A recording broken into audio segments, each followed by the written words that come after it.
अस्सलाम वालेकुम नाज़रीन, प्रोग्राम ओपिनियन में अली काजी में भलीकार आऊँ आया यासिर अहमद। हमको स्टूडियो में ज्वाइन किया सीनियर तज्ज़ियाकार Ali Kazi sahab. Welcome Ali sahab. Thank you Yasir. Ali sahab, जेको मामलो थियो कराची वारो जो 19-19 अक्टूबर जेको यको हले तो पियो, उन जो असरात हलंदा पिया, नज़र बि अचनि था पिया। अॼु सिंध जेका कमेटी ठाहिणी हुई उहा कमेटी तश्कील ॾिनी वई, जंहिंमें सईद गनी साहब, मुराद साहब, मुर्तज़ा वाब साहब, पंहिंजो नासिर शाह साहब ऐं उवैस कादिर शाह साहब ऐं सरदार शाह साहब, ये सब मेंबर। ठीक है, टियों ॾींहुं हिन कमेटी जो जांच कमेटी जो ऐलान मुराद अली शाह साहब कयो। 2 ॾींहंनि खां पोइ हिन कमेटी 5 रुकनी कमेटी काबीना जी हाणे जांच कंदी ऐं हिन कमेटी खे चयो आहे त महीने अंदरि इहा रिपोर्ट पेश कनि। 1 महीनो जांच छा ते थियणी आहे? जांच ज़ाहिर आहे हिन ॻाल्हि ते थियणी कोन्हे त सफ़दर कैप्टन सफ़दर जेको आहे मज़ार क़ाइद में नारा हया न हया, ज़ाहिर नारा हया। बाक़ी हाणे जांच थींदी त हू जेको पाण मुलविस हो, केसनि में घुरबल हो, वकास नाले माण्हू जेको फरियादी आहे, जेको हलीम आदिल शेख जो भाणेजो आहे, हुनजी दरख़्वास्त छो दाख़िल मतिलबु केस छो दर्ज थियो, इहा बि एॾी का जांच जी ॻाल्हि न आहे। असल मौज़ू आहे त IG खे राति जो खबे केरु वियो हो या न वियो हो, अगवा थियो IG या न थियो। हाणे एतिरी हिन नुक़्ते जो आहे न, असल ॻाल्हि त इहा आहे न। हाणे हरूभरू पाण हितां हुतां जी ॻाल्हियूं कंदा रहूं, ॻाल्हि हिकिड़ी जांच थियणी आहे हिन जी। हिन लाइ महीनो वठिबो। अच्छा, महीनो तॾहिं वठिजे छाकाणि त हिन में त सिंपल ॻाल्हि आहे न त IG साहब मुश्ताक मेहर साहब इहो ॿुधाए त खेसि संदसि मर्ज़ी खां सवाइ, लफ़्ज़ पाण अगवा या खंभण नथा चऊं, पाण चऊं पुछूं था त अगरि हीअ कमेटी सुभाणे ई IG साहब खे घुराए पुछी वठे त भई तव्हांखे तव्हांजी मर्ज़ी खां सवाइ को तव्हांजे घरां सुबुह जो 4 वॻे के ॿिए हंधि तव्हांखे वठी वियो हो केरु या न वठी वियो, ॻाल्हि त एतिरी आहे न। उन खां पोइ अगरि केरु वठी वियो हो त उहे बि वठी विया हूंदा त कराची में ई हूंदा, त हिन महीनो छा आहे? छाकाणि त हिन वक़्त ताईं त दिलचस्प सूरत हाल इहा आहे, हिन जो हीउ पहलू बि आहे यासिर, त अञा ताईं IG साहब पंहिंजे वाता हिकिड़ो दफ़ो न चयो आहे त हुनखे केरु ज़ोरी किथे वठी वियो, न इहो चयो अथसि, न हुनजी तरदीद कई आहे। सेनेट में पराॾो आहे, मीडिया में पराॾो आहे, सोशल मीडिया में पराॾो आहे त IG साहब खे केरु संदसि मर्ज़ी खां सवाइ सुबुह जो 4 वॼे खणी वियो किथे। हिन ॻाल्हि जी न हिन वक़्त ताईं IG मुश्ताक मेहर साहब तस्दीक कई आहे, न तरदीद कई आहे। भला चई छॾे त हा ईअं थियो हो, या चई छॾे ईअं न थियो, ॻाल्हि त ख़तमु थी वेंदी न। पोइ रहिजी वेंदी। अगरि हू चए थो हा मूंखे मुंहिंजी मर्ज़ी खां सवाइ केरु खणी वियो हो, वठी वियो हो, त पोइ जांच इहा थींदी त केरु वठी वियो ऐं छो वठी वियो। उन में महीनो लॻणो आहे छा? सो इहा कमेटी जी रिपोर्ट महीने जो मतिलबु इहो आहे त जीअं ख़ुदि पुलिस मुख़्तलिफ़ वाक़िअनि जी जांच जो हुकुम ॾींदी आहे, पोइ जांचूं जेके आहिनि अलाए किथे हली वेंदियूं आहिनि। सो महीनो ढिघो वक़्तु आहे, ॾिसूं रिपोर्ट छा थी अचे। महीनो आहे मतिलबु इहो इंस्टीट्यूशंस। लेकिन हिन में इहो नुक़्तो ज़हन में रखो त जेको पहिरें ॾींहं ते रिपोर्ट थियो, जॾहिं IG साहब ऐं ॿियनि पुलिस ऑफिसर्स मोकलनि जी दरख़्वास्तूं ॾिनियूं, त घटि में घटि मीडिया में इहो रिपोर्ट थियो, शायदि पुलिस तर्जुमान जो बयानु हो या कीअं हो, न मीडिया में इहो रिपोर्ट थियो हो त IG साहब ऐं ॿियनि ऑफिसर्स पंहिंजी जेके मोकल जी दरख़्वास्तूं आहिनि उहो फ़ैसिलो 10 ॾींहंनि लाइ मुखर करे छॾियो आहे। जॾहिं बिलावल भुट्टो ज़रदारी ऐं CM IG Sindh IG house विया त उन खां पोइ इहो चयो वियो त IG पंहिंजो मोकल ते वञण वारो फ़ैसिलो 10 ॾींहंनि लाइ मुखर कयो आहे। पर हाणे 10 ॾींहंनि में बाक़ी 8 ॾींहं, 8 ॾींहंनि में त ख़ुदि सिंध हुकूमत जी काबीना जो जेकी कमेटी आहे उनखे जेको टाइम फ्रेम मिलियल आहे उहो 8 ॾींहंनि में त फ़ैसिलो कोन ॾींदी, हू त महीने खां पोइ ॾींदी। त पोइ छा वापसि 8 ॾींहंनि खां पोइ IG मुश्ताक मेहर साहब मोकल ते रवानो थी वेंदो? अली साहब, पर मौलाना साहब जी हिकिड़ी ॻाल्हि ॿुधूं पिया। मौलाना साहब हिकिड़ी ॻाल्हि कई त मौलाना फज़ल रहमान साहब चवनि था त जेको जे मथां इल्ज़ाम हाणे असांजो आहे इल्ज़ाम, उन्हनि खां ई त तहक़ीक़ात करायो था। इहा ॻाल्हि सम्झ में मौलाना साहब खे नथी अचे। मौलाना साहब खे नथी अचे। ॾिसो, ॻाल्हि इहा आहे त अगरि पुलिस जो कंडक्ट हूंदो आहे, को ग़लति कमु पुलिस ऑफिसर कंदा आहिनि, त पाण जांच बि पुलिस जे आला ऑफिसर सां कराईंदा आहियूं न। हिन में कहिड़ी अजीब ॻाल्हि कहिड़ी आहे? सो छाकाणि को इंस्टीट्यूशन हूंदो आहे त हुनजे मुख़्तलिफ़ टीयर्स हुजनि था, हिकिड़ो लोअर टीयर हुजे थो, वरी मिड टीयर हुजे थो, वरी अपर टीयर हुजे थो, त इन में त का एतिरी अजीब ॻाल्हि त न आहे। पोइ अली साहब ऑपोजिशन त फुल टाइम इल्ज़ाम हणी वेठी आहे त प्राइम मिनिस्टर साहब करायो आहे, हू त चवनि था जेके इदारा शिफ्ट थियो आहे, हा नैरेटिव शिफ्ट थियो आहे। इहो ई त मां चवां पियो त हिन में जेको हुन ॾींहुं इहो इंक्वायरी ऑर्डर आर्मी चीफ पारां इंक्वायरी ऑर्डर थियण खां पोइ जेको गवर्नमेंट पारां गवर्नमेंट जे वज़ीरनि पारां चयो पियो वियो त भई तव्हां आर्मी चीफ खां छो पिया मुतालबो कयो, तव्हां प्राइम मिनिस्टर खां मुतालबो कयो, तव्हां फ़ौजी क़यादत खे सियासत में घेलियो पिया, जॾहिं की हीउ मुंहिंजी नज़र में सियासत में घेलण न थियो। हीउ त हिकिड़े इंस्टीट्यूशन ते इल्ज़ाम हो, उन इंस्टीट्यूशन जे हेड खे हिकिड़ो अपील कई वई, बिलावल भुट्टो ज़रदारी पारां हुन इंस्टीट्यूशन जे हेड इंक्वायरी कंडक्ट करे छॾी। हिन में पॉलिटिक्स त न थी ज़ाहिरी तरह, लेकिन पोइ फवाद चौधरी ऐं ॿियनि अची वज़ीरनि चवणु शुरू कयो त बाबा हीउ तव्हां हुननि खे घेलियो पिया, त मुंहिंजे ख़्याल अपोज़िशन चयो त अच्छा हुननि खे नथा चऊं, हाणे प्राइम मिनिस्टर ज़िम्मेवारु आहे। अच्छा हाणे प्राइम मिनिस्टर छा इंक्वायरी ऑर्डर कंदो, ऐं छा को बि वाक़ियो थिए मुल्क में त प्राइम मिनिस्टर खे जेसि ताईं अपील न कई वेंदी तेसि ताईं हू इंक्वायरी न कराईंदो छा हुनजी? या चीफ मिनिस्टर या प्राइम मिनिस्टर अगरि को वाक़ियो थिए थो हुन सूबे में, हुन मुल्क में, त हुनखे जेसि ताईं चयो न वेंदो, गुज़ारिश न कई वेंदी, अपील न कई वेंदी, तेसि ताईं छा हुनखे ख़ुदि हिकिड़े वाक़े जी जांच न कराइणु खपे? सो अगरि फवाद चौधरी साहब ऐं शिबली साहब ऐं फेडरल वज़ीर जेके PTI वारा आहिनि, उहो प्राइम मिनिस्टर खां पाण इंक्वायरी ऑर्डर कराए वठनि, त इहा हिकिड़ी मतिलबु हिकिड़ी छाकाणि त हिकिड़ो हिन महिल मुल्क में सियासी हिकिड़ो बहरान मौजूदु आहे, त पोइ हुनमें जितने मुंहुं उतनी बातें हैं। ठीकु आहे साहब, कॉल आहिनि असां गॾु नज़ीर अहमद बलोच मीरपुर ख़ास मां। जी बलोच साहब, छा चवणु चाहींदा? जी आवाज़, जी बलोच साहब छा चवणु चाहींदा, छा सवाल आहे? साईं मुंहिंजो सवाल आहे अली क़ारी साहिबनि सां त मुल्क जे हालात जेके जंहिं तरफ़ वञी रहिया आहिनि उन में मुल्क जो आवाम जेको तबाही बर्बाद थी वियो आहे, ऐं मौजूदा वफ़ाक़ी हुकूमत जो जेको हींअर अमल आहे, किरदारु आहे, उन जो हिन जी पूरी टीम जो, त हुन ग़रीब आवाम खे बि तबाह करे छॾियो आहे। मुंहिंजो सवाल आहे त अली क़ारी। ठीकु आहे बलो साहब, इंस्टीट्यूशन्स लाइ त अहिड़े जुमिला ऐं गुफ़्तगू न थियणु खपे, ऐं बहरहाल हिकिड़ो डिसिप्लिन्ड ऑर्गेनाइज़ेशन आहे, लेकिन ॻाल्हि इहा आहे त हीउ जेको आवाम सां थियो आहे या जेको कुझु गुरबत आहे, साईं जो शायदि बलोच साहिब जो मुराद इहा आहे त हू गवर्नमेंट इहो कयो आहे, ज़ाहिर आहे हुनजा प्रेशर ऐं हुनजी हिकिड़ी पब्लिक ओपिनियन आहे त माण्हुनि जो जज़्बात आहिनि माण्हुनि जा, त माण्हुनि सां हालत ख़राबु आहे। इहो ॻाल्हि इहा आहे त अपोज़िशन शायदि अपोज़िशन जो नैरेटिव बि इहो ई आहे जेको बलोच साहिब जो आहे त भई माण्हुनि जो हाल हीणो थी वियो आहे। अच्छा पोइ ही अपोज़िशन जेको अपोज़िशन अॼु बि डिमांड कई सुप्रीम कोर्ट खां कि तव्हां नोटिस खणो, स्टैंडिंग कमेटी में सेनेट खे बि इहो मामिलो ॾिनो वियो आहे त लॉ ऐं जस्टिस वारनि खे त भई तव्हां हिन जे मामले ते जांच कयो, ॾिसो त छा आहे हिन में छा न आहे। प्राइम मिनिस्टर साहब बि अगरि कमेटी ठाहे था वठनि, सिंध गवर्नमेंट अलॻि सां कमेटी ठाहे छॾी आहे, आर्मी चीफ अलॻि सां, हिकिड़े वाक़े ते हेतिरी पोइ जांच थींदी? साईं हर को पंहिंजे ज़ाविये खां कंदो, ॾिसूं आख़िर में छा थो निकिरे, पर मूंखे नथो लॻे त हिननि कमेटियुनि जो कॾहिं बि को रिपोर्ट ईंदी। ऐं अॼु सिंध गवर्नमेंट जी कमेटी खे जेको महीने जो टाइम मिलियो आहे, इन मां इशारो तव्हां सम्झी वञो त ख़ैर थी वियो। ठीकु आहे साहब, कॉलर हिन सां गॾु मीर मोहम्मद बलोच नवाबशाह मां। जी बलोच साहब छा चवणु चाहींदा? जी वालेकुम सलाम।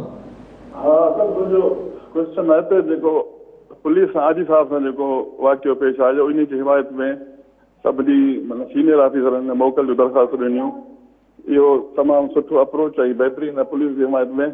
मुंहिंजो क्वेश्चन आहे जेकॾहिं इहो साॻियो जेकॾहिं हेठि तबिके वारा जेके पुलिस ऑफिसर आहिनि, जीअं NGOs आहिनि, थाणे लेवल ते वग़ैरह छा उन्हनि सां जेके अहिड़ा वाक़िया पेश अचनि त उन्हनि जे ग्रीवेंस जे रिड्रेसल लाइ छा कजे, उन्हनि जे लाइ बि त को हिकिड़ो फोरम हुजे।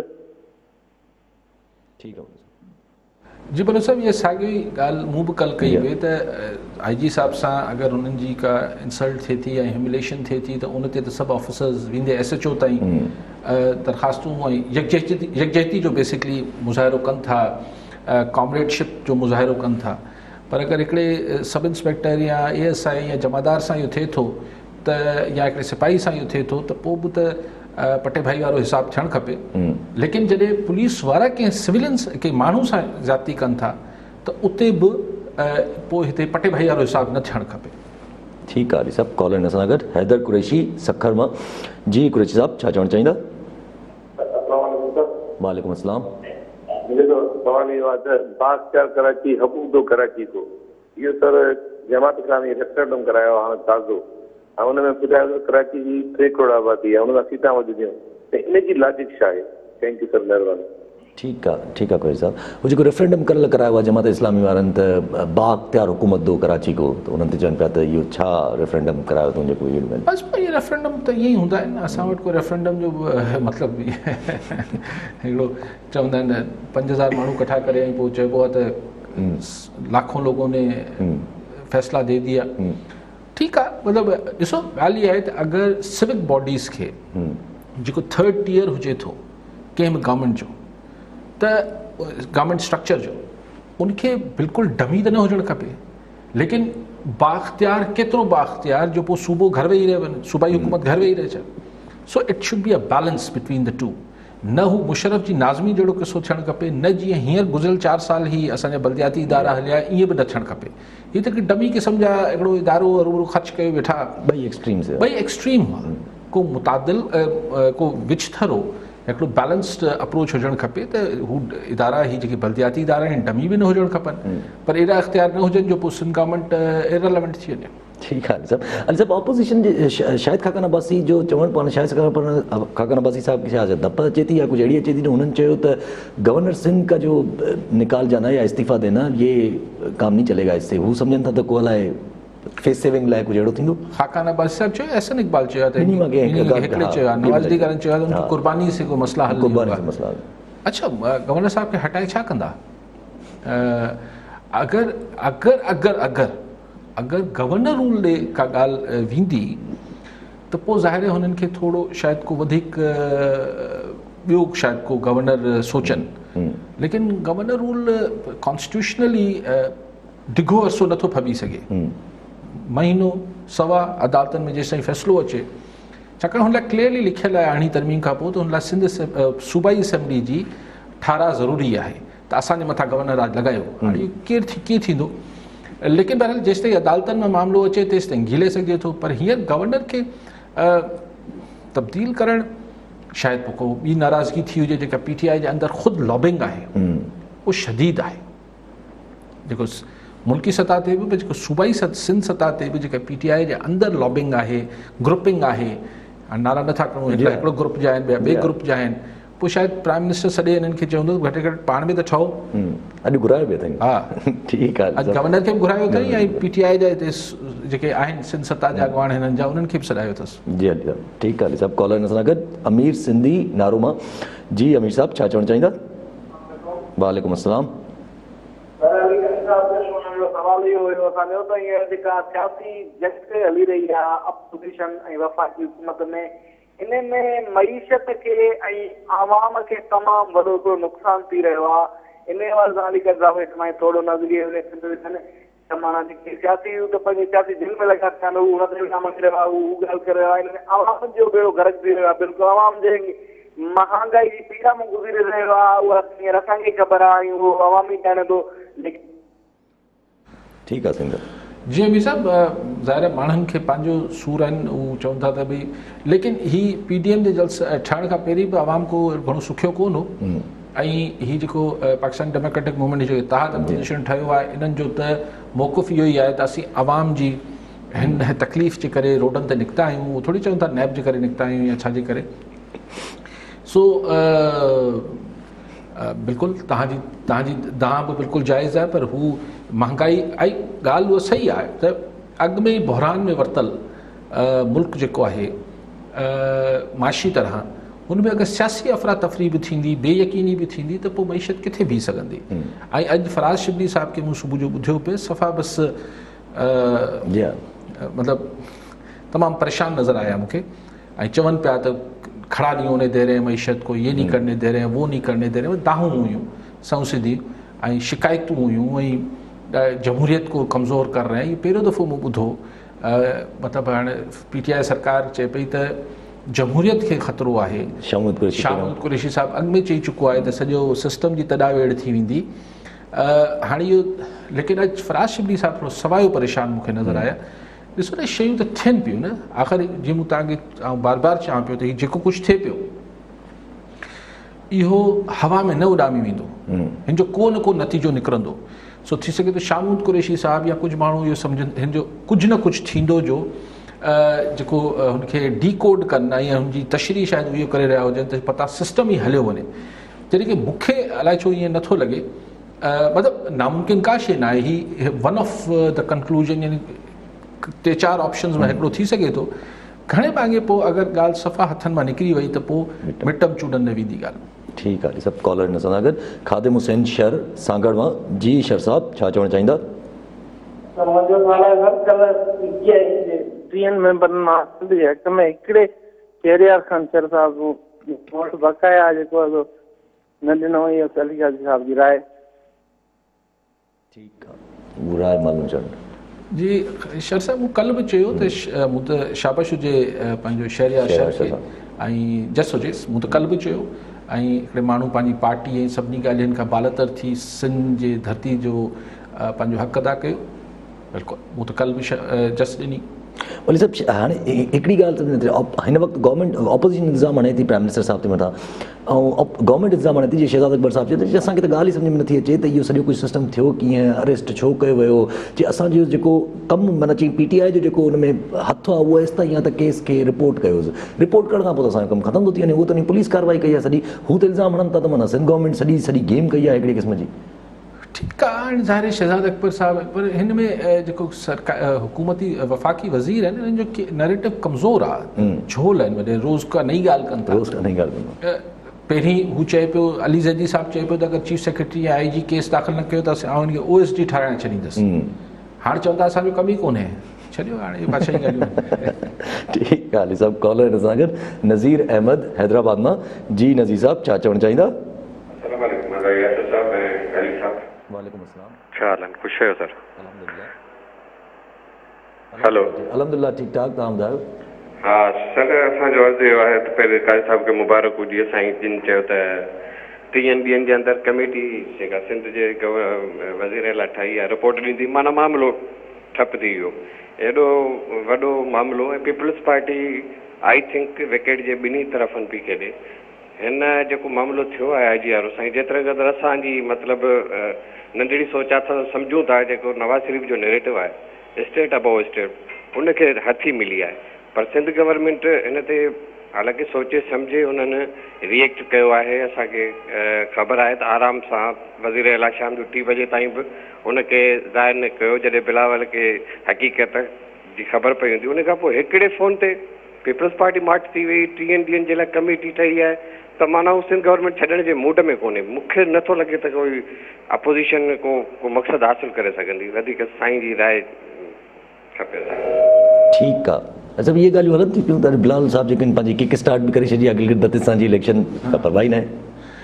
हा बिलावल बेटो, हू त ख़ैर मुंहिंजो शेड्यूल्ड हुई, लेकिन साईं जीअं ॻाल्हि कई त हुकूमत पीपल्स पार्टी छॾण जे मूड में न आहे, बिल्कुलु न आहे साईं। इहा ॻाल्हि त तव्हांखे छो मेमण साहब अॼु ख़्यालु आयो, मां त काफ़ी अर्से खां, बल्कि बिल्कुलु सही आहे। छो छॾे, छो गवर्नमेंट छो छॾे? पावर गेम थिए पई, सही पावर पॉलिटिक्स कंदा आहिनि। ही को इनकलाब जी ॻाल्हियूं न आहिनि। सो पावर पॉलिटिक्स में तव्हांखे पावर ई खपंदो आहे, ॿियो छा खपंदो आहे? छाकाणि ॿियूं सभु शयूं पावर सां जुड़ियल आहिनि। सो बिल्कुलु न छॾींदी। अच्छा, तव्हां जेको ॿी ॻाल्हि चई त तव्हां हिन मां इहो अख़ज़ कयो मेमण साहब त अपोज़िशन तहरीक मां कुझु न निकिरंदो, हिते आउं तव्हां सां बारीकी में इख़्तिलाफ़ थो कयां। ॾिसो ॻाल्हि इहा आहे त ॿई शयूं साइमल्टेनियसली हलनि पियूं। तव्हांखे यादि हूंदो त चोथों ॾींहुं जॾहिं प्राइम मिनिस्टर साहिबु इमरान ख़ान साहिबु टाइगर फोर्स खे ख़िताब फरमायो, 4 ॾींहं थिया, त उन में उन ॿियूं ॻाल्हियूं खोड़ कयूं, ॾाढी बि ॾेखारी हुई नवाज़ शरीफ़ खे। पर हिकिड़ी ॻाल्हि इहा बि चई त आउं चीफ जस्टिस साहिब खे अपील थो कयां त ही जेके केसिस तकिड़ा हलायो, ही जेके करप्शन जा आहिनि, ऐं हुन में को लॉजिस्टिक सपोर्ट खपे गवर्नमेंट जी तरफ़ां, त असां ॾियण लाइ तयारु आहियूं। ठीकु आहे, माना जेका बि हेल्प एग्जीक्यूटिव करे सघे थी जुडिशरी मुंहिंजे जी, मां त जेके इदारा आहिनि मां उहो बि सभु ठीकु आहे। सो इहो अपील थी चीफ जस्टिस ऑफ पाकिस्तान खे। ॿियो हिननि प्राइम मिनिस्टर साहिबु चयो हो त ऐं नैब खे बि अपील थो कयां त उहो केसिस तकड़ा कर। हाणे पाण ॾिठो त कल अटॉर्नी जनरल मुलाक़ात बि कई हायर जुडिशरी सां, ऐं पोइ चीफ जस्टिस साहिब जा रिमार्क्स आया, बल्कि ऑर्डर आयो आहे त ही जेके करप्शन जा केसिस आहिनि हिन में सुनवाइयूं न ॾियो, डे टू डे बेसिस ते हलायो, रोज़ जी बुनियाद ते, 5-6 ॾींहं हफ़्ते में रोज़ सुनवाई थिए त किथे तकड़ा हल थियनि। ऐं उन्हनि इहो बि सख़्तु बरहमी जो इज़हार कयो त जेको अॻु में अदालत सॻोरी हुकुम कयो त 120 एहतसाब अदालतूं ठाहियूं वञनि, उन्हनि जो बि कमु करे 1 महीने में ॿुधायो वञे, इहो हुकुम कल दाख़िल थियो। मूंखे ख़बर न आहे त इमरान ख़ान जी अपील ते थियो आहे या न थियो आहे, उहो ई थियो हूंदो, उहो ई अदालत सॻोरी सुप्रीम कोर्ट फ़ैसिलो कयो हूंदो। पर इहो सर हाणे नैब जा केसिस अगरि डे टू डे बेसिस ते हलणु शुरू थी विया त तकड़ा फ़ैसिला अची वेंदा। अच्छा, अॼु नैब जे चेयरमैन बि तकड़ी ॿियूं खोले छॾियूं आहिनि, कंहिंजे ख़िलाफ़ एहसन इक़बाल, नवाज़ शरीफ़ साहब नवाज़ शरीफ़ ऐं ॿियनि जे ख़िलाफ़ वरी ॿिया केसिस बि नैब खोले छॾिया आहिनि। सो ऐं नथो चवां त हुननि इमरान ख़ान जी अपील ते इहो थियो हूंदो, पर इतफ़ाक़ आहे त जेका ख़्वाहिश या दुआ हुई इमरान ख़ान जी उहा अघामे पई, ऐं जुडिशल फोरम ते बि तकड़ा केस हलण जी ॻाल्हि थिए पई, ऐं नैब बि पंहिंजा केसिस वधीक तयारी करे पई। सो ॿई धुरियूं हाणे अपोज़िशन बि जीअं गेयरअप थी आहे त हाणे हुन पासे खां बि ही पाण हिकिड़ो आइसोलेटेड इवेंट नथा ॾिसूं कैप्टन सफ़दर जो, इहो त हिकिड़ो हिकिड़ो मतिलबु थी वियो आहे, इहो थी वियो आहे। हा, हीउ स्क्रिप्टेड न आहे, हाणे वरी स्क्रिप्टेड शयूं बि थींदियूं। सो ॿई हिक ॿिए सां टकराव में सवायो अॻिते वेंदा। हाणे सवायो अॻिते वेंदा त पोइ ही पाण अक्टूबर में सम्झो 22 अक्टूबर ते वेठा आहियूं त नवंबर दिसंबर में ही फाइनल शो डाउन कंदा अपोज़िशन वारा। आख़िरी जलसो छा दिसंबर में त लाहौर, दिसंबर 13 तारीख़ ते, ठीकु आहे। उन खां पोइ चवंदा त असीं वेंदासीं लॉन्ग मार्च। ही तव्हां ॾिसंदो त आस्ते आस्ते शयूं, पर हा हिन खां ॿियो हिन खां ही तकड़ा केसिस हलंदा, नैब एक्टिव तेज़ी वठे पई, ऐं नेक्टा जेको दहशतगर्दी जे लाइ हिकिड़ो इदारो ठहियलु आहे, माना काउंटर इंटेलिजेंस लाइ, हुन इहो ॾेई छॾी आहे इंफॉर्मेशन त कोयटा ऐं पेशावर वारे जेके अपोज़िशन जा जलसा आहिनि हुनमें दहशतगर्दी जो ख़तरो आहे। सो शयूं साम्हूं आहिनि। हाणे हिन जो अच्छा पोइ हिकिड़ो जेको बयानियूं हले पियो, डिस्कशन्स हलनि पियूं, सभु शयूं हलनि पियूं, ही ख़ुदि बि त प्रेशर आहे। सो हाणे हिकिड़े पासे खां ज़ाहिर सरकार जेको आहे धक करण जी ताक़त रखंदी आहे, का बि सरकार हुजे, ऐं जेका अपोज़िशन हुजे, का बि अपोज़िशन हुजे, उहो सिर्फ़ु ज़बानी गुफ़्ता हणी सघे थी। सो तीर आज़माओ और जिगर आज़माओ जो खेल आहे। ॾिसूं त जेको धक हणी धक हणंदड़ थकिजनि था, ऐं धक खाई जेके आहिनि उहे बीठा रहनि था, ऐं जेके सिर्फ़ु ज़बानी धक हणनि पिया उहे एतिरा सघारा धक थी वञनि जो सघारनि खे बि लोॾे छॾी। त इहो तुम तीर आज़माओ हम जिगर आज़माओ वारे जहिड़ो आहे न। हिन में ईअं त न आहे त अपोज़िशन को वॉयलेंस, हींअर त अहिड़ी का वॉयलेंस ऐं को पुरतशदद ॻाल्हि त न पई थिए, ऐं स्टेट सां उहो ई पुरतशदद कमु नथो थी सघे। सो ही सिर्फ़ु ज़बानी कलामी धक हणनि पिया, हू बाक़ाइदा धक लॻंदा। सो हाणे हिन में ॾिसणो आहे त सहब कंहिंमें आहे वधीक, ऐं अगरि सहब ॿई पंहिंजी, अगरि अपोज़िशन पंहिंजी सहब बरक़रार रखण में कामयाबु वई, अगरि हू सभु शयूं बर्दाश्त करे वई जेके धक लॻंदा, हींअर कुझु लॻा आहिनि कुझु लॻंदा, त पोइ लामोहाला किथे न किथे को छछड़ा थियणी। हाणे छछड़ा असांजे मुल्क में रिवायती तरह सिर्फ़ु स्टैब्लिशमेंट इहो कमु कंदी रही आहे, छाकाणि त उहो पोइ न्यूट्रल रोल प्ले करे थी। तंहिंजे करे इमरान ख़ान हुनखे रेफरी जो रेफरेंस ॾींदो त रेफरी त मतिलबु इहो आहे त जेको अणधुरियो हुजे, अंपायर रेफरी। पर हिन दफ़े छाकाणि त हू ॿई हिकु पेज ते हुआ, तंहिंजे करे अपोज़िशन पोइ रेफरी खे ई टारगेट करणु शुरू करे छॾियो। हाणे हिते सूरतयाल एतिरी सवली न आहे। ही ॻाल्हि इहा आहे, ऐं बार बार चवां थो, ॾिसो ही नरेटिव GT रोड जो ठहियलु आहे, उहो जेकी ॻाल्हि ॿोल थिए पई न हुते, उहो ख़ुदि बि त हिकिड़ो प्रेशर आहे। सो हिन जो को न को नतीजो निकिरणो आहे। नतीजा कुझु बि कढी सघो था। मिसाल जीअं शामुद कुरैशी साहब या ॿिया इहो डपु ॾेखारीनि था त भई को टेक ओवर थी वेंदो, फलाण थी वेंदो, तॾावेड़ थी वेंदी। जमहूरियत खे शिबली साहिब खे बि ॿुधो, फराज़ शिबली साहिब खे, उनखे बि ओनो आहे त मथां हेॾे मथे हेठि मथे थी वञे सिस्टम। साॻी रीति जेको आहे कुझु माण्हू जे ख़्याल न मिड टर्म इलेक्शन थियणु वञे पई, माण्हुनि त तारीख़ूं ॾियणु शुरू कयूं आहिनि त मिड ऑफ डिसंबर में जेको आहे केयर टेकर गवर्नमेंट ठही वेंदी, ऐं केयर टेकर गवर्नमेंट ठहण खां पोइ वरी 2-3 महीननि में यानी जनवरी फरवरी मार्च में मुल्क में ॿीहर सेनेट खां पहिरीं मुल्क में ॿीहर चूंडूं, आम चूंडूं थी वेंदियूं। ही माण्हू तारीख़ूं ॾियनि पिया।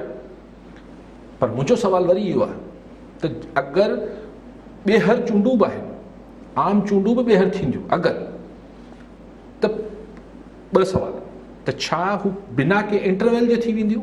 यानी हिते हुकूमत वई ऐं आइन मूजिबि 90 ॾींहंनि जे अंदरि ॿी चूंडूं करायो, इहो थी वेंदो, या विच में को बांग्लादेश फार्मूला ईंदो, बफर पीरियड, को बफर पीरियड ईंदो बांग्लादेश फार्मूले जे तहत? जीअं बांग्लादेश में हुते चीफ जस्टिस प्राइम मिनिस्टर थी वियो ऐं पोइ साल ताईं हिकिड़ो बफर अची वियो, इहो थींदो या ठक 90 ॾींहंनि खां पोइ चूंडूं थींदियूं? अगरि 90 ॾींहंनि खां पोइ चूंडूं थींदियूं त वरी सुवाल मुंहिंजो ॿियो पैदा थिए थो त अगरि हू अॻु में मुल्क में जेको पावर शेयरिंग थींदी आहे त हीउ तुंहिंजो, अच्छा यासर तोखे थोरो ॾींदासीं, हुनखे ॿियो ॾींदासीं, हीअ जेको पावर शेयरिंग थींदी आहे, चूंडूं त असां वटि मिड़ई त उन पावर शेयरिंग में अगरि सभु धुरियूं राज़ी न थियूं त वरी जेको अगरि 2021 में अगरि चूंडूं थियनि बि थियूं त वरी का हिकिड़ी धुर अची बीह रहंदी धांधली, त हीउ त अणखुट सिलसिलो आहे।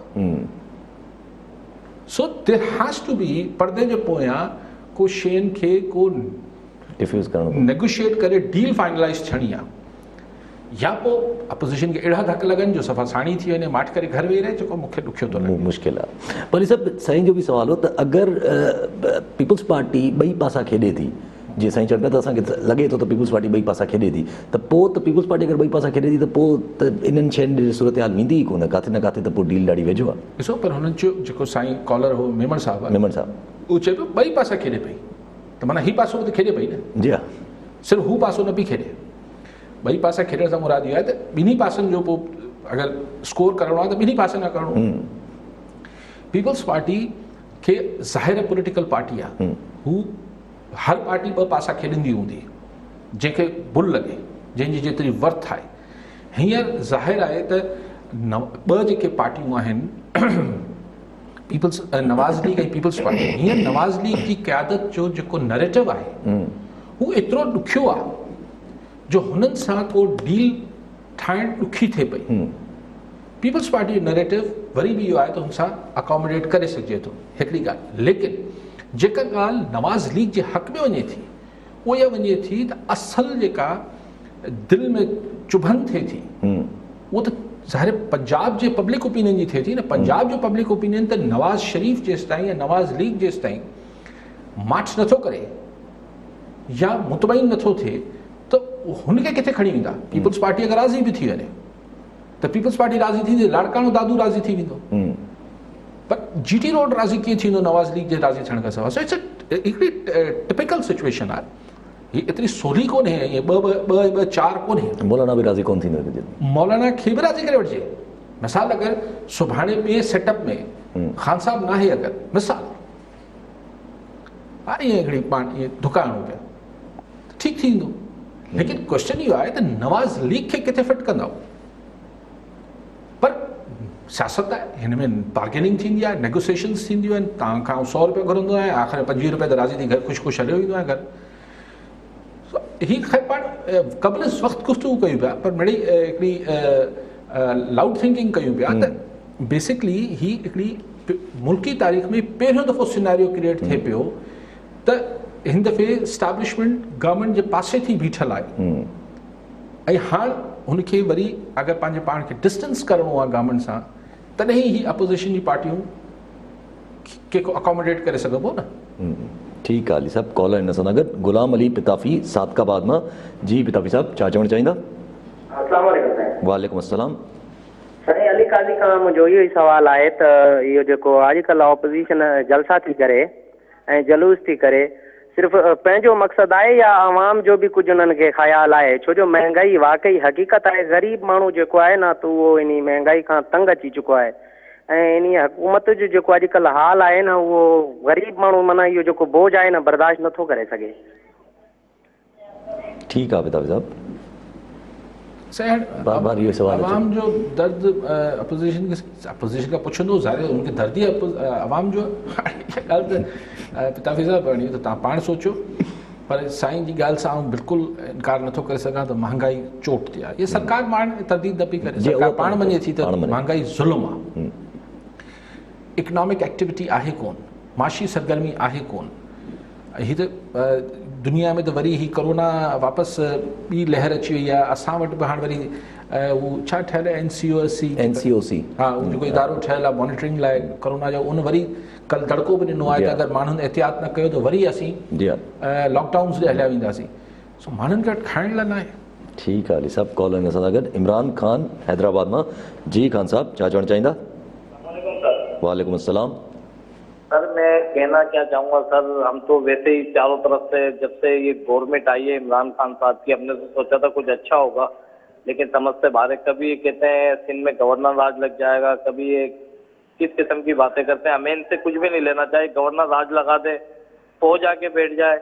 लेकिन मेरा आर्मी चीफ से भी यही मुतालबा है, प्राइम मिनिस्टर तो हमारी सुनेंगे नहीं, आप इसके ऊपर तर्जा दें, सिर्फ आवाम को एनआरओ दे दें। हैदराबाद के अंदर गैस बिल्कुल भी नहीं है, जगह जगह पे LPG की दुकानें खुली हुई हैं, गैर कानूनी दुकानें सर। पूरे पाकिस्तान के अंदर इस टाइम पे गैस नहीं है। प्राइम मिनिस्टर आके कहता है कि गैस का 1 साल की किल्लत बर्दाश्त करनी पड़ेगी। हमने इसकी वजह से वोट दिया था इन लोगों को, जो हम लोग अपनी दुख तकलीफें। ठीक है खान साहब। खान साहब आपके हमनाम है, क्या मैं अर्ज़ करूँ, बहरहाल लोगों को तकलीफ़ है और ज़रूर गवर्नमेंट का कहना है कि उन्हें आवाम की तकलीफ़ का शिद्दत से एहसास है। अपोजिशन का कहना है कि उनको एहसास नहीं है। दोनों की बात बजा आँखों पर, लेकिन भुगत तो आवाम रहे हैं, चाहे गैस नहीं है, चाहे महंगाई है, सब प्रॉब्लम्स है।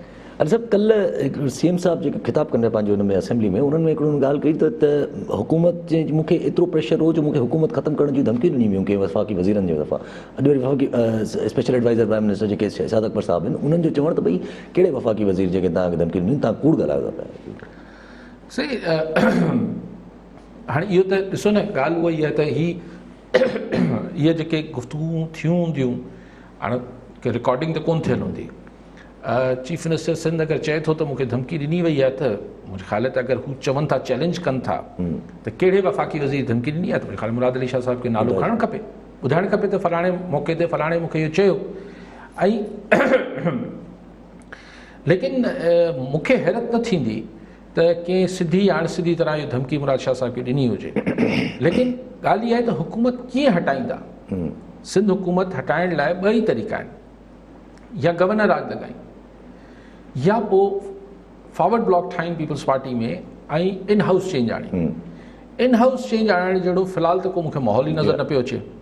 ख़ुदि शहरियार काई एक्टिविटी न आहे PTI जी, का एक्टिविटी न आहे। ऐं ॻाल्हि इहा आहे त हींअर ॾुखियो थींदो, हींअर मतिलबु हीअ जेके कम हिननि बेटनि वेटनि जा कया आहिनि वफ़ाक़ी सरकार, इन खां पोइ त तव्हां वेतर मतिलबु पीपल्स पार्टी खे हिकिड़ो नओं तव्हां रिलीफ ॾिनो आहे, पॉलिटिकली स्पीकिंग। मतिलबु पीपल्स पार्टी गवर्नमेंट जेको आहे उहो हींअर हाई मॉरल ग्राउंड ते अची बीठी आहे, त न छॾींदासीं, न कंदासीं। ज़ाहिर ऐं फैक्ट आहे, मतिलबु इहो त न आहे त हिकु छड़ो नारेबाज़ी बि करे पीपल्स पार्टी। हिकिड़ो अगरि हुननि अॻु में को NOC ॾिनी हुई या न ॾिनी हुई, पर हाणे त हुननि जो हींअर त मौक़ो थियो आहे त न ॾींदासीं, त ज़ाहिर पोइ सिंध जो माण्हू त उते ई बीहंदो न, जेको हुननि जे हक़नि जी ॻाल्हि करे पियो। ऐं वफ़ाक़ी सरकार या वफ़ाक़ी सरकार जी पार्टी PTI जो आलम इहो आहे त हुननि खे एतिरी पॉलिटिकल अंडरस्टैंडिंग न आहे PTI वारनि खे, त कल्ह MQ वारा त चलो हुननि खे त परेशानी ई कोन्हे, पर PTI खे कल्ह छा वॉकआउट करणु खपे। इहो अकुल आहे। हाणे बहानो भले अचकज़ई जी तकरीर जो ठाहे वठनि, जी हा, त असांखे ॻाल्हाइण न ॾिनो वियो, असांखे ॻाल्हाइण न ॾिनो वियो। भाई ॻाल्हि इहा आहे त जॾहिं चओ था त हीअ सिंध, हीअ ॿेट जेके सिंध जी मिल्कियत आहे, त उहो 18 पास थिए पियो। तव्हां उते तनक़ीद बि कयो आहे हुकूमत ते, पर तव्हांखे वञणु त न खपे आहे न वॉकआउट करे। सो इन खां पोइ ॾुखियो थिए थो त तव्हां अगरि हाई मॉरल ग्राउंड ते न बीठा आहियो, पोइ तव्हां चओ त हाणे असीं ॿियनि खे बि टोड़े, उहो हिकिड़ी वरी अलॻि आहे, हॉर्स ट्रेडिंग हिकिड़ी अलॻि, उहो मेथड ई अलॻि हूंदी आहे। सो लेकिन ॻाल्हि इहा आहे त हीअ कमु करे त फेडरल सरकार अञा सिंध गवर्नमेंट खे जेको आहे उहो पॉलिटिकली त स्ट्रॉन्ग कयो आहे न। छाकाणि गवर्नेंस जा इशूज़ त पंहिंजी जाइ ते मौजूदु आहिनि, जेके अॻु में बि हुआ। हाणे अॼु मूं अख़बार में पढ़ियो पियो, पंहिंजे अख़बार में, त DC लाड़काणो वञे थो चांडका अस्पताल ऐं हुन शरीफ़ माण्हू जो बि एक्सरे नथा कनि, त उहो DC चए पियो अगरि मुंहिंजो डिप्टी कमिश्नर जो एक्सरे न पियो थिए त आम माण्हू सां कहिड़ी जुठ हूंदी। पर हिननि जा इहे जेके क़दम आहिनि फेडरल गवर्नमेंट जा या पॉलिटिकल डिसीशंस आहिनि या एडमिनिस्ट्रेटिव डिसीशंस आहिनि, उहो त को पीपुल्स पार्टी खे अञा सघारो कनि पिया। पर इमरान ख़ान साहब जेके कल्ह अॼु मूं अख़बार में पढ़ियो त हुननि शायदि चयो आहे अटॉर्नी जनरल खे ऐं ॿियनि खे त असीं मुफ़ाहमत चाहियूं था। सिंध हुकूमत ऐं फेडरल हुकूमत अगरि हिकिड़े पेज ते न हूंदी त जज़ीरनि ते तरक़ी, ॿेटनि ते तरक़ी कीअं थींदी, त इहा ॻाल्हि एतिरे अरसे खां पोइ छो सम्झ में अचे थी। सॼे सिंध जे माण्हुनि खे रंजायो अथव, सियासी तरह PTI जो नुक़सानु कयो अथव, माण्हुनि खे जेको आहे हिकिड़ी तकलीफ़ पहुचायो, माण्हू रोडनि ते निकिता, सभु शयूं थियूं। हाणे तव्हांखे देरि सवेर ते ऑर्डिनेंस वापसि वठिणो पवंदो, त पोइ फ़ाइदो छा थियो? पेट बि न भरियो न, पेट बि न भरियो, जेको सिंधी में पाण चवंदा आहियूं। त क्वेश्चन इहो आहे त रीज़न, पर उहा ई ॻाल्हि आहे त जॾहिं इस्लामाबाद ऐं या कॾहिं जिथे बि इक़्तिदारी ऐवाननि में माण्हू वेठल हूंदो आहे न, त पावर जेको आहे उहो तव्हांजो रैशनल पोइ उन विञाइजी वेंदो आहे। वॾा वॾा मुदबर माण्हू जेके आहिनि, हिते त ख़ैर लॻो पियो आहे त अली ज़ैदी ऐं हीअ आहिनि, पर वॾे वॾे मुदबर माण्हुनि खां, एक्सपीरियंस्ड माण्हुनि खां ई पोइ फ़हम छॾायो वञे, इहो ई थियो आहे। ठीकु आहे अली साहब अॻिते वधूं था त जीअं त लड़कण जी ॻाल्हि कई, लड़कण जी ॻाल्हि में हिकिड़ो ॿियो अची वियो इंसिडेंट्स आहिनि में थोरी देरि पहिरियों न्यूज़ ॾिठीसीं त असांजी पुलिस जेका आहे उहो कार्रवाई कई आहे जंहिंमें 6 दाड़ेल हुननि मारे विधा आहिनि।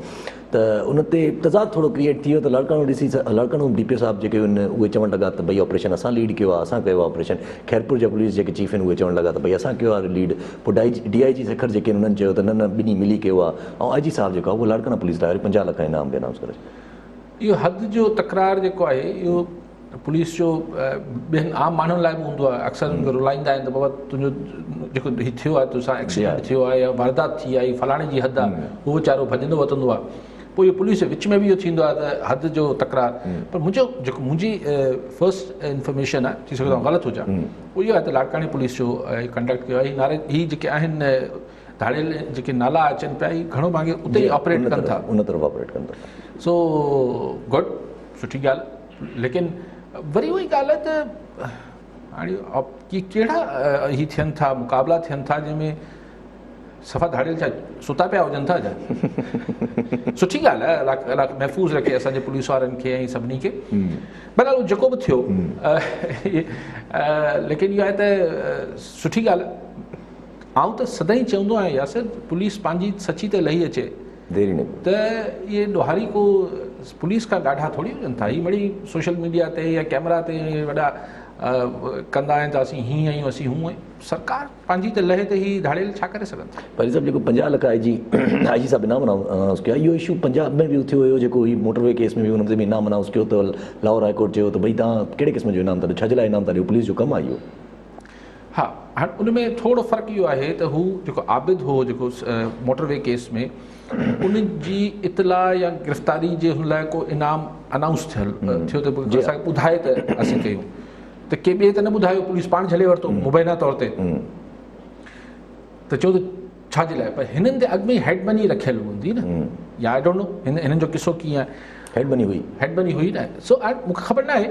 लेकिन इनाम छा थींदो आहे? ॻाल्हि इहा आहे त हुननि खे तव्हां प्रमोशन्स ॾियो, उन्हनि खे तव्हां सनदूं ॾियो, उन्हनि खे तव्हां हिकिड़ो मेडल्स ॾियो, पर ठीकु आहे कैश इंसेंटिव बि हुजे थो। ठीकु आहे, छा फ़र्क़ु थो पए? ठीकु आहे अली साहब, वॾी महिरबानी अली साहब। नाज़रीन, अॼु जे प्रोग्राम जो वक़्तु पूरो थियो, वरी मिलंदासीं ईंदड़ प्रोग्राम में। दुआ में यादि।